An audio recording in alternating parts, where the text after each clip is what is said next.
This podcast may contain adult language and themes. Listener discretion is advised.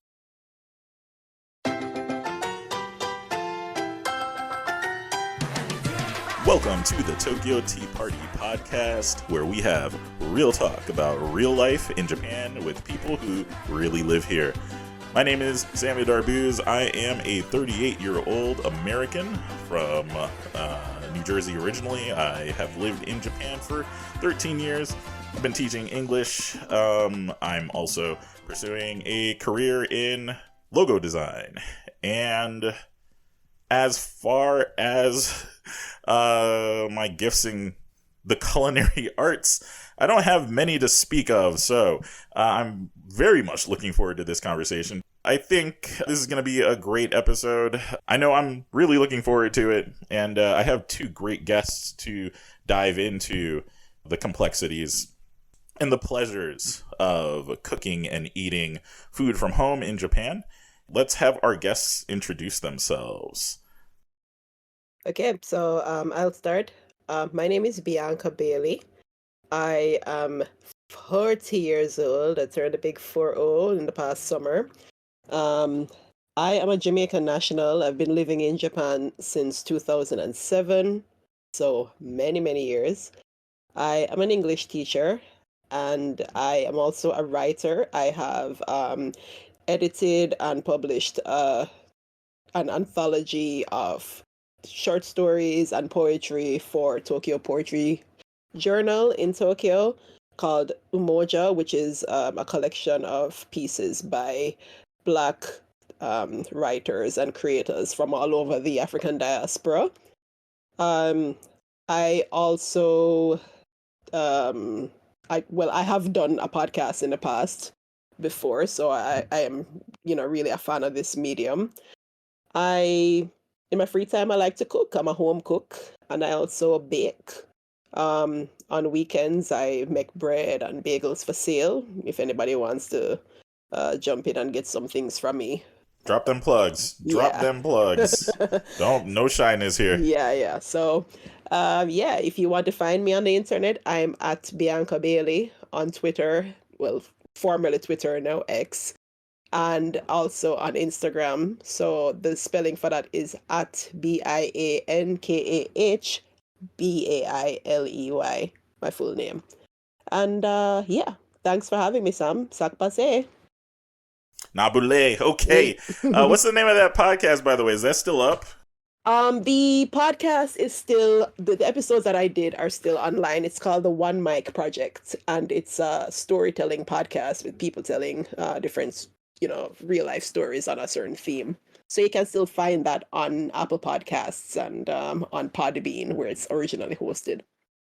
Great. Okay. Fantastic. Thank you for joining us, Biankah. Definitely looking forward to hearing you talk about a few things. Jerk chicken. It's been a while. Thanks for having me. One of my favorites. Ooh, beef patties. Oh, baby. Anyway, all right. Sorry. Getting dirty in here. All right. So, our next guest is. Hey, everybody. My name is David Munson. I'm an American, originally from Texas, but I lived all over the U.S. Then also, South Korea, Taiwan, China, and eventually Japan, where I've been since 2015. I'm an English teacher. There's a theme here. Although it's really more childcare at this point, what I'm doing at the moment. But beyond that, I am a photographer, a nonfiction writer. I geek out over really boring, ordinary stuff, and it's kind of my superpower. And my background with cooking. For whatever reason, I never really thought about it much until I got a really bad job in 2005 in Columbia, Missouri, working at a Red Lobster as a line cook. And that is not really cooking. You're just preparing stuff to get microwaved. But I got comfortable enough working with my hands with the various bits and pieces there that it kind of grew from there. And now I cook pretty much every day. I cook breakfast for my partner every morning. I cook dinner most nights of the week. I love it. It's a creative thing. It's a way to nourish the people that you love. It's a big part of my life. So yeah, that's my relationship with cooking, I guess. So yeah, I'm looking forward to what you have to say as well, because like I do see you posting pictures and things. There's actually a few people in the G Twitter community, that's what I like to call it anyway, as in Gaijin Twitter community, who post scrumptious photographs from time to time, and yeah, you two are definitely in that cohort. Definitely looking forward to a lot of knowledge from you two today. So today's topic is cooking and eating food from home. This one is obviously an important, or at least, is it that obvious? It might not be that obvious when you're first getting started in Japan, or before you come to Japan. You might not really consider what is available here, the types of food that you're used to at home, what is here, what's not here, how difficult it will be to get some of the things that you want.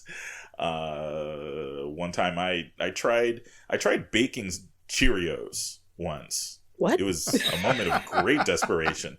A moment of great desperation. Okay, Sam, can you clarify, you were trying to make Cheerios from scratch, or were you using the Cheerios cereal? Or... From scratch, I was trying to make Cheerios. I found a recipe. Oh, I really? was like, I am tired of paying these import fees. I'm tired of paying like $10 for a box, or not even $10, like probably $15. Paying $15 for a box of Cheerios, and then having to wait a good 2 to 4 weeks to get it. Let's see if I can make it myself. Again, a moment of deep weakness and strength. Oh, Sam. Yeah, I would emphasize the strength there. Like, there's lots of stuff that I've tried to improvise, but not Cheerios. Right. Again, desperation. That's amazing. Yeah. Sam, just take a note here. iHerb has Cheerios, and you'll get it in a few days for not much money. Well, yeah, the times have changed a little bit. Yeah. Like around 10 years ago, it was a little more difficult. But... Oh yeah, definitely. Yeah. What are your culinary roots? How white can food get? That's kind of... because I am literally white Anglo-Saxon Protestant. I am, East Coast WASP, just casserole and, when we're slumming it, macaroni and cheese. But, even with my family, it was like, the Velveeta, like, shells and cheese kind. One of the foil pack for the cheese and all that shit. Like, I love the food that I grew up with. And I think maybe I have also difficulty seeing it for what it is in good ways, but to me it's just the most predictable, boring food, and that doesn't mean I don't love it. I do love it. I mean, just even like the dry turkey on Thanksgiving, like that overly cooked white meat. With the old gravy that has the skin on top because it's kind of dried out in the fridge, and like, nothing about it is peak anything. It's just peak third day. I don't know, like Velveeta shells and cheese in the hood. That was a momentous occasion. It was a reason to celebrate. Like, whoo, man, I would eat some of that right now. Oh no, I would. I actually tried to find some about a few months ago, and it's like, nah, it was no dice. But I just, like, my mother had for 20 years, I think, the same small bottle of Tabasco sauce. Like, wait, like when a recipe called for like add hot sauce on occasion, she would add like 2 or 3 drops to a pot of food. So you had a sibling. Like, I'm sorry. That's all right. Not well, really to eat. Okay. But just like it was good food. It's comforting. But it's not particularly exciting. Yeah, well, good home cooking only really needs to be comforting, right? Yeah, yeah, You know, and that's the thing that makes it home cooking. yeah, it's kind of like people watch the same things on streaming services over and over again, not because Mm, it's good or because you haven't seen it before, but because the presence of it is something that you value, and that I think mm-hmm. that carries Right. over a lot to food. So yeah, I just boring white people food that I love that just it's fine. It's So fine. those are your roots. There's a little bit of shame, and like, unfortunately, I'm only like an armchair psychologist, so we can have a session after this, but we can talk about your evolution, because it does seem like you like your background with food hasn't discouraged you from continuing with food. But before we get into that, let's have Bianca answer the same question. What are your culinary roots? I'm Jamaican. I'm a Black Jamaican. So my roots are, with food are, Afro-Caribbean, spices, Mm-hmm. and the seasoning profile. I think people don't really think about home. Well, people outside of Jamaica don't really think about home cooking when they think Jamaican food, right? They think popular Mm-hmm. street food and things like jerk chicken and, escovitch fish, the things that, you know, tourists tend to eat a lot when they visit Jamaica. Mm-hmm. But a lot of home cooking in Jamaica involves lots of stews and soups, and of course we eat a lot of rice as well. Just like, rice is a big part of American, especially African American home cooking as well. And Mm-hmm. if you watch documentaries like High on the Hog on Netflix, for instance, it talks about how rice came over to the Americas with enslaved Africans, and how that became part of our culinary heritage. And it's just the same in the Caribbean as it is in the United States for people descended from enslaved Africans. So yeah, we do eat a lot of rice. I think that surprises some people when I mention it is that, one major herb that we use in cooking in Jamaica, and that's a huge part of the Jamaican cooking flavor profile, is thyme. We use a lot of thyme. Mm-hmm. And, it's just things just don't taste right without it, like a pot of stew peas with pig's tails, or some oxtail, or and butter beans, or brown stew chicken, brown stew fish. There's definitely a punch of fresh thyme in there that kind of just lifts the flavor and makes it, taste like Jamaican food. So Mm-hmm. yeah, that's my background.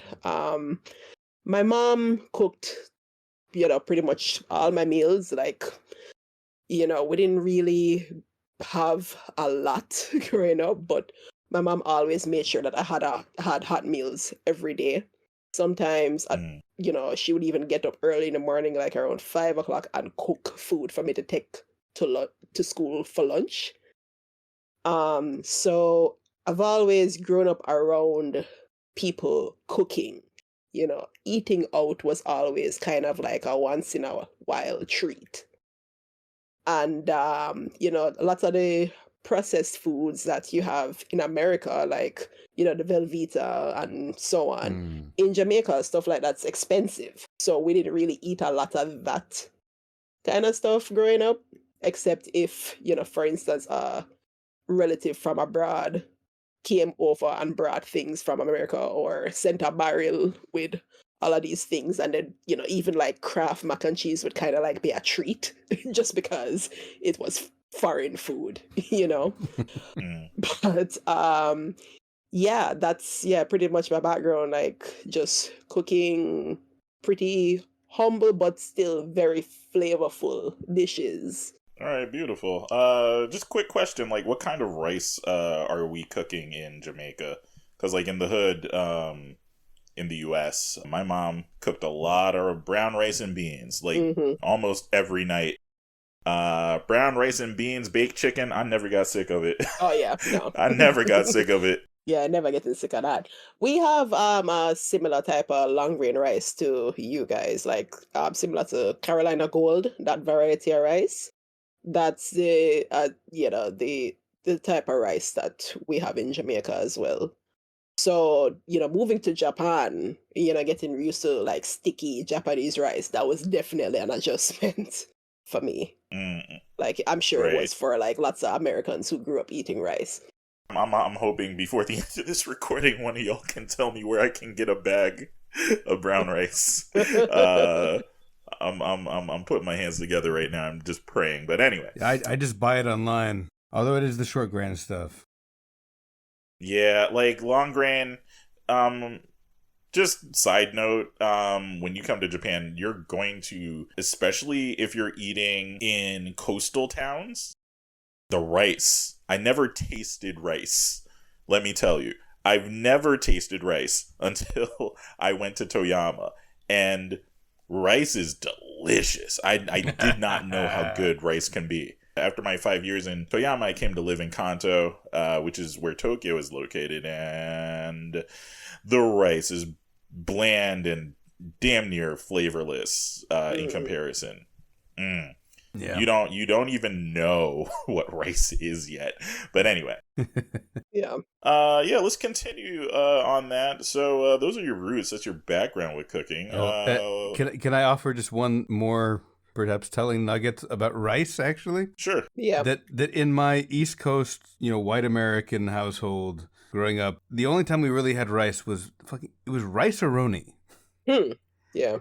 You remember that Right. stuff? Always saw ads for that. I mean, it was I don't pretty think I've good. ever had rice-a-roni. I don't think I've ever had it once in my life. It's pretty good. It's crap, but it's good crap, I don't know what it is. White people don't eat rice. Mm-hmm. I don't know why. It's good. We should, but It's good stuff, man. Brown rice and beans, baked chicken. yeah. Ooh, every time I go home, that's the first thing. That's the first thing I get some of. Yeah. Yeah, and pickles. Mm-hmm. Right. Okay. Yeah. So that's you guys' background. So let's continue. Let's look at your progression. So the next question I had is, what are some of your favorite things to cook, bake, etc. now? And feel free to also incorporate sort of your culinary evolution since coming to Japan, or any other experiences you've had. I mentioned at the beginning, like I got this job as a line cook at Red Lobster, and that's mostly not really cooking. Like the only thing there that requires skill is the grill, and that is an art. That is an art. Mm-hmm. But it was mostly just a way that I got interested in actual cooking, because I got in there like, oh well, this is crap. So what's actual cooking like? And then so I just got interested in that. And then I moved to Texas, and my then girlfriend's friend's boyfriend is an amazing chef. He kind of inspired me to get into it, and his name is Bert. He's on Twitter, X, whatever. But it occurred to me that there was this huge world of food that had so much more complexity and just things to learn. And I'm just a big nerd, and I just want to learn about everything. So I just dove in, and basically, from the U.S. to Korea to Taiwan, back to the U.S. to China, now to Japan, I'm always chasing the things that seem like, well, what is that? And this thing I had, this is delicious. Why is it so good? Like, what is the mechanism? What is it? How does this thing operate that makes my mouth so happy? And so that's just kind of the driving thing behind everything I do. Like the things that I make well, I make fantastic pasta sauce, particularly tomato-based pasta sauces. They are fucking rad. Nice. I believe there is an art to a sandwich. Okay, all right. I make a Speak some truth. I make a mean sandwich. Like just like weird sandwiches that work. Like there's gonna be a grilled poblano, there's gonna be a slice of Spam, there's gonna be grape jelly, and like whole grain mustard, and it's gonna fucking work. And it'll blow the top off your head, and you're going to want another one, but I can't give you another one because rye bread is impossible to get in Japan. Except from me. We hustle on this podcast. Yes, we do. Yeah, but it's just I always just I'm always playing, and it's so much fun. And I'm always watching YouTube. I'm reading like cooking blogs, and identifying things like this sounds interesting, or I've had something like this. How do I learn how to make this? And some things you can kind of get the hang of quickly. Some things take a while. Like in China, there's this noodle dish from Wuhan called, and I'm gonna say it wrong, but like rigonmian, which is like hot dry noodle, I think. But it's got like it's a noodle with like a sesame seed paste, and when I had it in Shanghai, it had like pickled vegetables and tripe and all this other stuff and chili oil. Mind blowing. And I've never gotten 10% of the way there. That's like my life quest, is to figure out this thing. So basically, I zero in on random stuff that I love. The mission for the rest of my life is to figure out how do I make these things well. Are there any things from home that you like to make, or Japanese things as well? Japanese dishes also are applicable. I make miso soup every day. For my partner, I generally skip breakfast. But, she's got to get ready. She goes in much earlier than I do, so I figure that's a helpful thing I can do, is to make breakfast. Mm-hmm. But, my mom has this kind of breaded fried chicken that she makes, and I make a version of that. That's one of the things from home that I replicate here. And it's funny, because it's come full circle. This thing my mom makes, it's kind of a sesame-flavored Asian noodle, she says, that we got the inspiration from originally in like 1994 or whatever, some local ripoff of like early like Benihana stuff going on. It's like, so that's weirdly a thing from home, is this imitation Chinese dish that isn't Chinese at all, but it's good. I make that fairly often. Right on. Okay. You can definitely get fried chicken over here, or at least American style fried chicken. Like the local version of fried chicken is called karaage. It's a little like it's different. It's still chicken. It's still breaded. It's definitely not like KFC kind of breaded though. But in any case, thanks for that answer, David. How about Biankah? What about you? What are some of your favorite things to cook, bake, etc.? What is your progression in the culinary arts and cooking? Mm. Well, okay, so I started cooking a lot for myself when I was in college in the US. And especially when I moved off campus and got my own apartment. And so, because this was in central New York, in Ithaca, and I was able to get a few Caribbean ingredients from one of the local supermarkets. So I always, made the things that I grew up eating, like on Sunday, rice and peas, some baked chicken, or some brown stewed chicken, or some fish or something on the side. Then I would make enough so I would have some left over for the week. So I just go to class, go to work, come home, microwave some stuff, and save myself time. Moving to Japan, at first, it took me a while to figure out where to find ingredients to replicate the things from home that I really love eating and love cooking. Gradually, just learning about ingredients here, and with a few nicely timed care packages from Jamaica and from relatives in the US with certain seasonings that I can't get here. Things that I like to make include, Jamaican style curry chicken. I make that quite often. One of my husband's favorite Jamaican things to eat that, if he ever requests, like, can you please make this for dinner? It's usually escovitch fish. He really loves that. And that's one of my favorite things to eat too. And it's very easy, and you can source the ingredients here pretty easily. I also still make rice and peas some Sundays for Sunday dinner. And recently, as far as my progression goes, I've started, like I mentioned before, I started baking more. I used to be afraid of baking. Honestly, I used to find the whole practice of it intimidating just because it requires so much precision, especially with measuring out ingredients.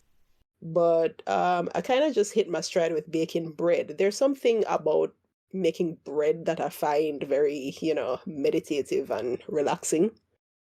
So one weekend, I really want to have a good bagel, like, because bagels here a lot of the time it's just like boiled cake. The consistency of it, like it doesn't have the outer crunchy crust that a real bagel should have. And so, I said, you know what, let me look up how to make a proper bagel. And, I started from there. And, my husband came out and he was like, what are you doing? And I showed him. And he had one and he said, this is the best bagel I've had in Japan. And so my little side weekend business started from there. Pastry in Japan, they kind of struggle with pastries from abroad, like homegrown varieties of pastries and confectionery. Like, obviously, it's stuff that they've practiced for many, many, many generations. But when it comes to stuff like a pizza or a hamburger or something like I don't think I've ever had a bagel in Japan, like a Japanese, like a bagel made by Japanese people. I probably have, I just can't remember. But in any case, pastries are very hit or miss in Japan. Lots of misses, unfortunately. So yes, we appreciate your service. Absolutely. Thank you. Yeah, that's basically where my evolution has taken me to, like, using the oven more. But I still basically, as far as home cooking goes, I make just about all the stuff that I love to make. Like, sometimes I do a brined and breaded fried chicken occasionally. Sometimes I'm successful with the breading. But mostly I do a lot of stews, curries, things like that. And my husband does a lot of curries as well. We have an instant pot and it's useful for that. You can find lots of recipes online for, instant pot versions of Indian curries that traditionally took hours. And it's, the instant pot is just such a useful thing to have, especially when you have a small kitchen. Like pressure cookers in general, they're magic. Yes. Yeah, absolutely. There's so many things you can make in a rice cooker. Like there's websites devoted to everything but rice that you can make in a rice cooker. So Biankah, please finish your thoughts. Sorry about that. Oh, that was basically it. Yeah. Just, still making a lot of the home cooking dishes from Jamaica that I love, and, recently just branching out into baking more. What would you say are some essential tools, for lack of a better word, equipment, devices, appliances for cooking in Japan, whether that's Japanese food or food from home? And I guess Biankah can go first. Okay, well, let me just start off by listing the things that I have that I use frequently. All right, so, microwave. I have a combination microwave that's also a toaster oven, and it technically has an oven function, but it's not really that great. But it can manage a casserole, so I usually do my macaroni and cheese in that. Nice. I also have an instant pot.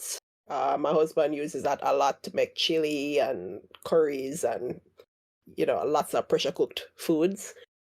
We also have a slow cooker, and I use that a lot to like make roasts or just slow cook large pieces of pork. Like if I want to like have a portion of meat to cut up and have throughout the week, a slow cooker is useful for that.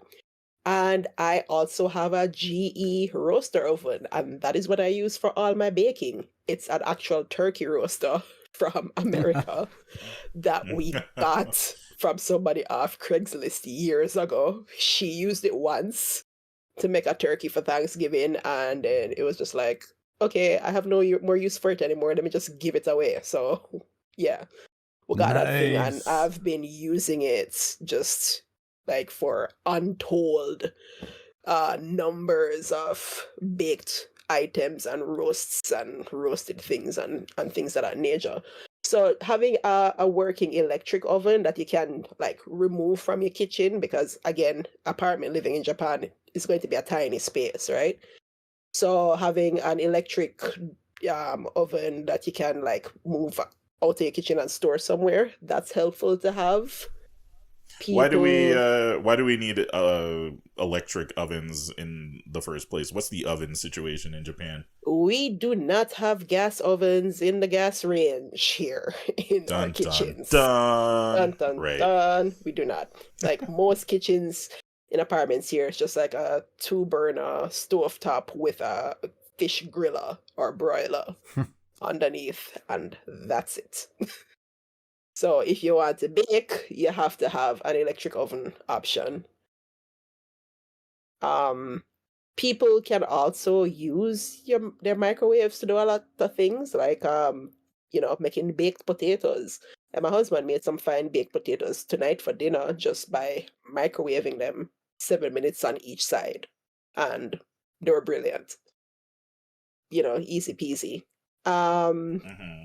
And like I said, having a device like a slow cooker is also helpful, just so you can cook like a good volume of food that you can then store and, divide up and like do meal prep basically for the week if you're especially busy and you don't have time necessarily to cook every single night.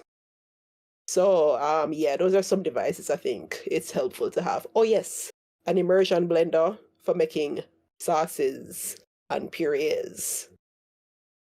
That sounds pretty comprehensive, but let's see if David has anything he would like to add to a list of essential appliances or cookware or what have you. All right, so I took notes this time. so, There you go. so I'll be a little more organized. Mm-hmm. One of the things is just having like good pots and pans, and you don't have to pay a lot for this stuff. Especially the one great thing about Japan is you have recycle shops everywhere, and one of the great things about those shops is that you can get very lightly used, if not brand new, high grade cooking stuff for very cheap. I've got this soup pot. It's a gigantic, like 4-gallon soup pot, thick, multi-layer bottom that would normally be like $300. I got it for 5,000 yen at a recycle shop. It's awesome. And the great thing about that is I'm not going to explain everything, but like, sorry. What? How much is 5,000 yen about? Because that sounds like more. 5,000 yen at the current exchange rate, that's like $1.70. No, it's like $35 maybe. About, yeah. Yeah, no, it. Mm-hmm. But the point being that you can get good stuff for cheap. Just be patient, poke around at recycle shops, secondhand shops. Just look around. You'll find really amazing stuff. But having good pots and pans is, to me, one of the starting points. And I advocate for like carbon steel, cast iron pans. There's a place for nonstick, but you mostly don't need it, and we don't need more very questionable chemicals around our food. Plus, nonstick pans lose their usefulness like after a year to 2 years. I mean, a good one will last like 2 years, but they don't really last long. So yeah, you end up replacing them a lot. Yeah, and we're like my carbon steel pans will last the rest of my life. I mean, unless if they get hit by an asteroid or something, and then my cooking will change inevitably. So You're gonna be cooking. Yeah. Yeah, just like, my leg's on fire. How do I season that? That was good. That was good. But like I just like all my favorite things I've just kind of arrived at. Just and like I have a slow cooker. I use it mostly for caramelizing onions, like for French onion soup. But mostly I've moved to pressure cookers. I've got two of them, a little bit bigger one, a little bit smaller one. That's how I make my chicken broth. Like maybe 2 weeks ago, I walked to, I forget the name of the area, but Kawaguchi. I walked to like Nishi Kawaguchi. I live in Saitama City. And I walked there because my mission was chicken feet. From the Vietnamese place? This was a Chinese grocery in particular. Okay. So I'm sure there's other places to get them there, but I found out with the Chinese grocery, kind of northeast head of the station. There's a Vietnamese grocery also near Nishikaguchi Station where you can get stuff like that as well. Okay, I gotta find that. Take notes, people. Take notes. Yes. But I got my chicken feet, and my girlfriend's like, "Why are you buying so many chicken feet?" Like, because we can't get these at home. Like I gotta pack some back. But then I throw those in this pressure cooker, and you put that on high pressure for 90 minutes. You are extracting so much nutrient and collagen, and just bones become nothing. Like it's taking all of the nutrition out of the thing. Pressure cookers are amazing. Yeah. And so I love them. I love them. I love them. So that's one of my favorite things. I love my sous vide circulator. It's a little machine. You set a precise temperature and it'll circulate water. Oh, you have one of those. Okay. Yes. Yes, it's amazing. I keep seeing them on cooking shows and people keep failing to use them spectacularly. But the biggest problem with them is that they can only, like, if you have one, you can only maintain one temperature at a time. So it's like it's a single tasker, but it does it really well. You can make like onsen tamago that are just unbelievably perfect. Wow. You can make the best steak of your life. I mean, at least if you don't know how to grill, I'm being elitist with grilling, onsen but tamago, because I genuinely don't know. Like, onsen is basically a hot spring. Tamago is egg. Think about like a really soft boiled egg. Yeah. Sometimes you get them like on udon, and it's kind of like it's tasty, and that's good because the texture would otherwise be unsettling. Yeah. Mm-hmm. Growing up, we call that consistency of boiled egg a scald egg. I don't know what you'd call that, Sam, growing up. Yeah, but like a soft-boiled egg? No, not softer than a soft-boiled egg. No, well, yeah. I'm not the expert here. I'll be asking the questions. Thank you. Okay, I just have two more very quick recommendations. Well, 2.5. Mm-hmm. One is having a good cutting board. Yes. Like none of this thin plastic shit. Get yourself something that is substantial. Wood. Like, especially in Japan, you have like hinoki, like you've got this like the cypress cutting boards. They're lightweight. They hold up fantastically well. It's just get a cutting board that's bigger than you think you need, because you're always gonna run out. Like my cutting board is massive, and it's still too small.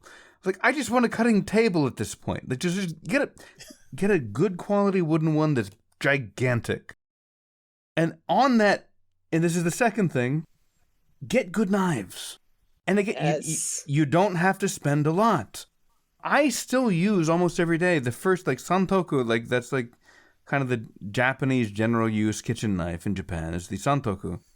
And I got my first one, like, a day or two after I moved to Japan. I went to a Nitori, and they had one, it was, like, 4,000 yen, which is, however many dollars, 30-ish? Yeah, 27 even less at this point. Yeah, but then at that point the exchange rate was like 107, so it's all just conjecture anyway. Point being, the knife is a kind of they call it like a bimetal or two metal knife, where like the body of the blade is a softer steel, so it's more flexible. It's able to withstand shocks better, but the actual edge of the blade, the cutting surface, is a harder steel that is able to be much sharper, and it can hold that longer. And this is a really basic one that I got. And I have been sharpening it and using it since 2015. And Wow. it's just going. And I can get it scary sharp. Like, I have literally split hairs with this knife out of curiosity. Can I get it that sharp? Yes, I can. It's a 4,000 yen knife. You don't need to spend a lot to get a good sharp knife. And my 2.5 suggestion, learn the basics of sharpening. Keep your stuff sharp. It's safer, it's more fun, and once you get the hang of it, it's also fun to sharpen. So you just wind up with knives that glide through everything. The point you made, David, about buying stuff secondhand. Look at expat groups in Japan, like on Facebook and other social media sites, for like sayonara sales. Yes. And just people giving things away, because yeah, it's a revolving door of people, this community of ours in Japan. People come and they go, and they want to get rid of their things before they go. Some people get rid of some things in really great condition, either for cheap or just for free, because it would cost them to dispose of certain items, right? Yeah. So, just checking those groups for deals and to see what people are giving away is also a good way to find things affordably. Like, even if you are just getting started cooking, like, I know that was my situation. Like, I knew how to make super basic stuff before I came over, because most people are coming over as adults. Or even if you've already been here for a few years and you're just interested in getting into cooking, the advice you're getting right now is super important advice. Buy stuff that's going to last you for years instead of, stuff that you're going to have to replace all the time. And I think this lines up nicely with another question I had. So we've talked at some length about appliances, cookware, etc. And next, you want to start cooking, or you want to cook stuff from home. And I think it's probably good to talk about both where to find, well, let me phrase that in the form of a question. What are some of your favorite places for finding cooking supplies or authentic home cuisine? You mean ingredients? Ingredients, or yes. So ingredients, what restaurants? Maybe let's start off with ingredients. Okay, I'll take this first. Yeah, go for it. The Ameyoko mall, the shopping, the big shopping building in Ueno. That's in Tokyo, yeah.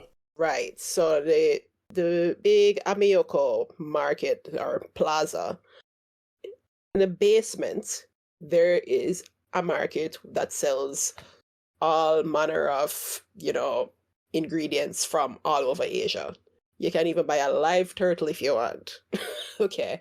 But one thing that you can, the thing that you can find there easily are like bulk spices. And buying spices in bulk is a good investment, because if you have like a 300 gram or 500 gram bag of, say, hot pepper powder or something, you're going to get so much use out of that it basically pays for itself.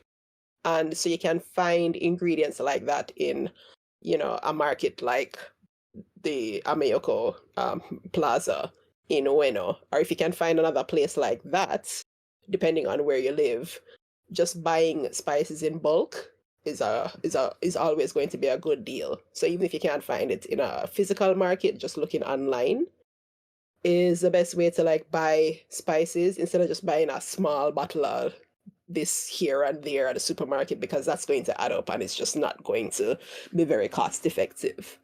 So that's one tip that I have for shopping for ingredients.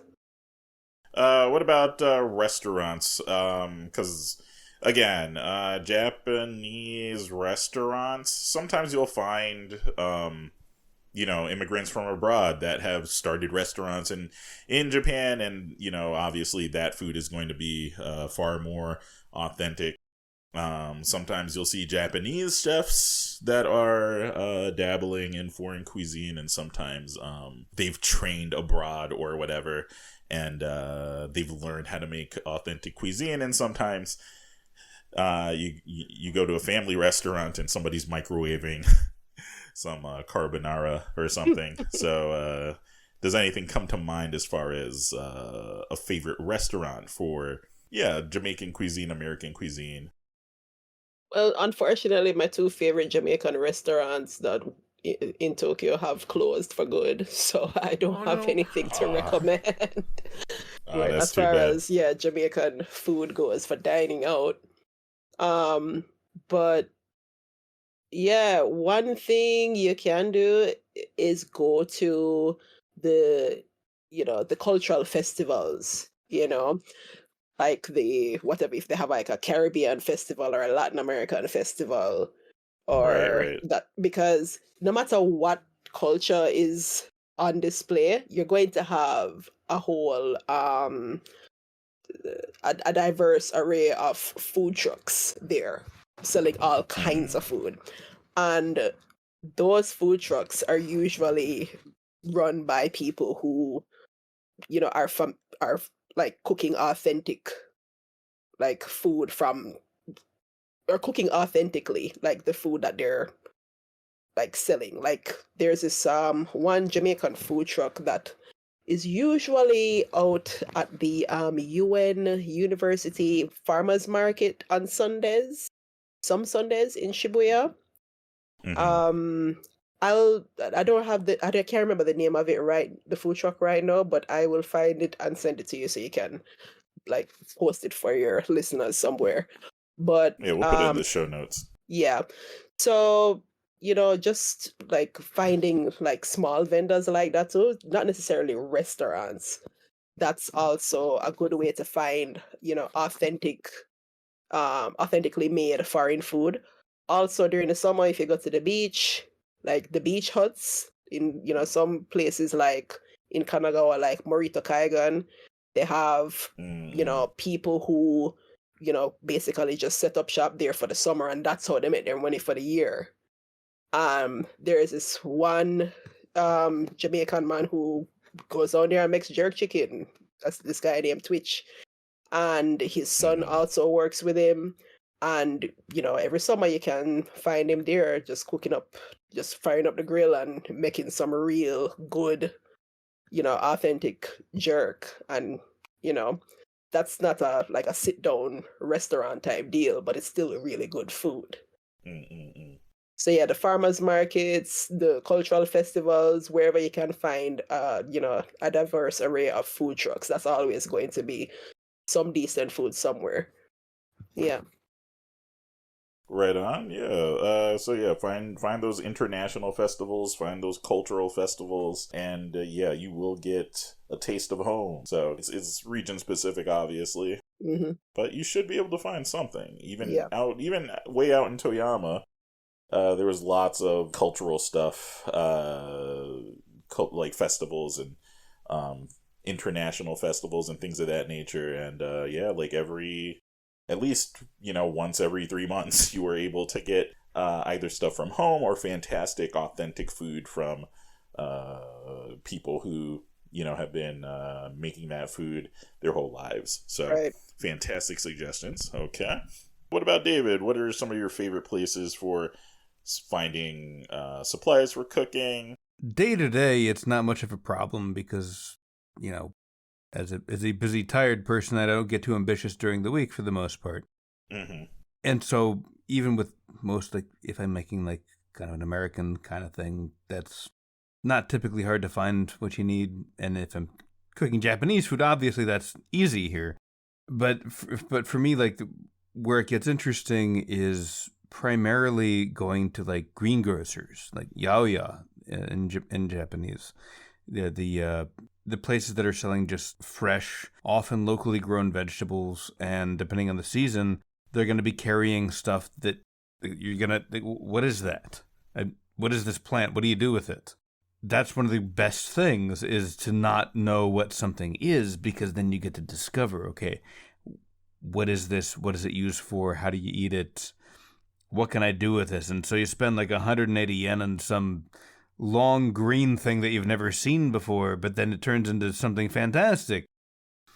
Like every time you see a vegetable or an ingredient or a dish, it's like, and you're thinking, like, what the hell is that? That's such a fantastic opportunity. And so that's why you go for the seasonal vegetables. You go for the seasonal fish. You figure out which grocery stores have good prices and also which have good selection. You know, like there's, you know, in the Tokyo area, you probably know like Akabane Station, but there's a small chain. It's not a huge chain, but I think it's like Fuji Garden. But they've got a branch just by Akabane Station. I think on the south side, and they have the most unbelievable selection of incredibly fresh, often live seafood, and it's just one river away from Saitama. So I think I don't have a recommendation for good sources for stuff so much as just a suggestion. Go find the weird places that you find cool stuff. Right. So yeah, being open to exploration, being open to trying new things is definitely going to be rewarding. Even if your first attempt isn't very good, like it'll give you some confidence. It'll help you become a little more familiar with Japanese cuisine and the selection of things, and you know what's even possible. And like a few years ago, I was on a bit of a keto kick. Mm-hmm. And one of my favorite Japanese foods is gyudon, which is a beef rice bowl. And, you know, obviously rice. And it's also very, it can be very sweet, very savory at the same time. So, you know, sugar and rice, if you're trying to eat keto, like those are big no's. So instead of rice, I was using broccoli. And for the sauce, instead of using anything sweet like sugar, what I was using was stevia. And I made this, you know, hybrid concoction that tasted pretty good, and it wasn't too hard to make. Super soulful dish. So yeah, and like I'm not much of a cook, but you know, when I first came to Japan, I started off with things that I knew from my childhood, like grilled cheese sandwiches. Like I didn't know how to make a grilled cheese sandwich, so I went online and I figured it out. And you know, I started off with simple things like that, and now I'm able to make, you know, still fairly simple, but you know, you make some gyudon, you make some mashed potatoes. Yeah. Things like that. You know, you don't have to become a master chef. You don't have to become an iron chef. But yeah, you can, you know, take some inspiration from the things that you see around you. Yeah. You can go online and look at recipes and go to the store and do your best. And speaking of taking inspiration from people, from others, places and people around you, one thing to do too is to look at what other cultures in your area have on offer, because sometimes you'll find that, you know, even if you're going to this market run by a foreigner from a different country, you might even have some like culinary threads in common. Like, for instance, if I need oxtail, I know that it's going to be ridiculously expensive at the regular Japanese supermarket. But you know who I can get a kilogram of oxtail from for 1,000 yen? The Pakistanis. The halal shop, you know? So... I want to interject. Do you know where I can get beef tongue for cheap? Beef tongue? Because I can't get it. For cheap? Wow. I think Hanamasa has it reasonably priced, but it's going to be frozen. Yeah, Hanamasa, most likely. Okay. Mm-hmm. That's Nikuno Hanamasa, for anybody who's listening. It's a chain that I think is just in the Kanto area. And they are a wholesale supermarket. They sell to restaurants. So basically, yeah, whatever you get, you're getting at wholesale price. And that's a good place to get things affordably. Yeah, that's a really awesome place. Also, Yeah. Gyomu Supa is also really good. Like, if you have one nearby, they're hit and miss in the Kanto area. We've got one kind of close, and it's kind of the same vibe as Hanamasa. It's just, they got a lot of stuff. It's all organized very well, and it's pretty cheap, but you got to pay in cash. So, just come prepared. Yeah. Yeah, this was good for me, even, again, as a passive cook, like cooking for survival as opposed for, like, joy or art, I guess. But yeah, I think this is going to be really helpful for people. Like, it even seems like you two have been helping each other out, which is fantastic, and I'm glad to see that happen.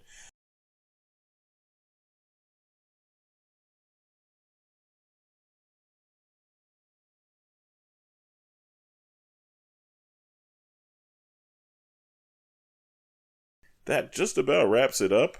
Was there anything else either of you wanted to say along the lines of cooking and eating food from home? I just want to say, some people kind of find if they didn't grow up cooking or didn't have a habit of cooking for a long time, they find diving into cooking a bit intimidating. And my thing is just go for it and just dive into, like, first of all, what do you like to eat? And then start from there. And also use the internet. There are so many.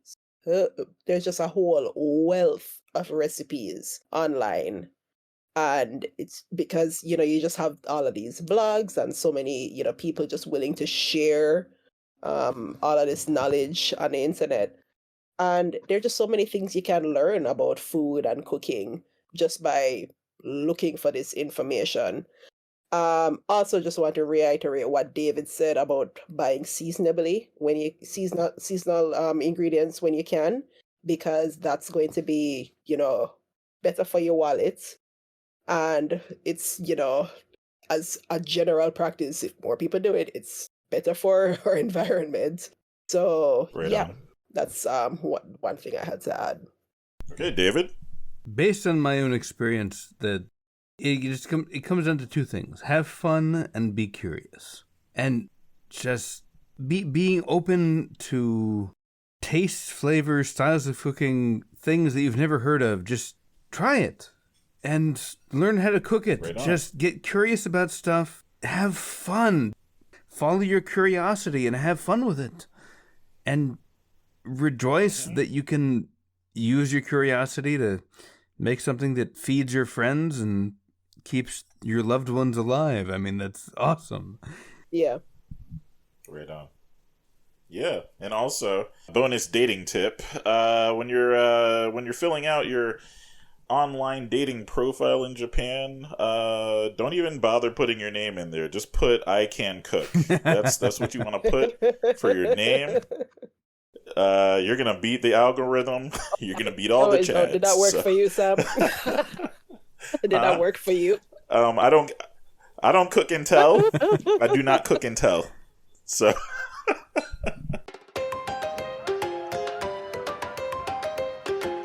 You guys have been wonderful. Thank you so much. You've truly been lovely. I hope I've, had something helpful to offer. Thank you for having me. Absolutely. Thank you, David, as well. Yeah, thanks for having me.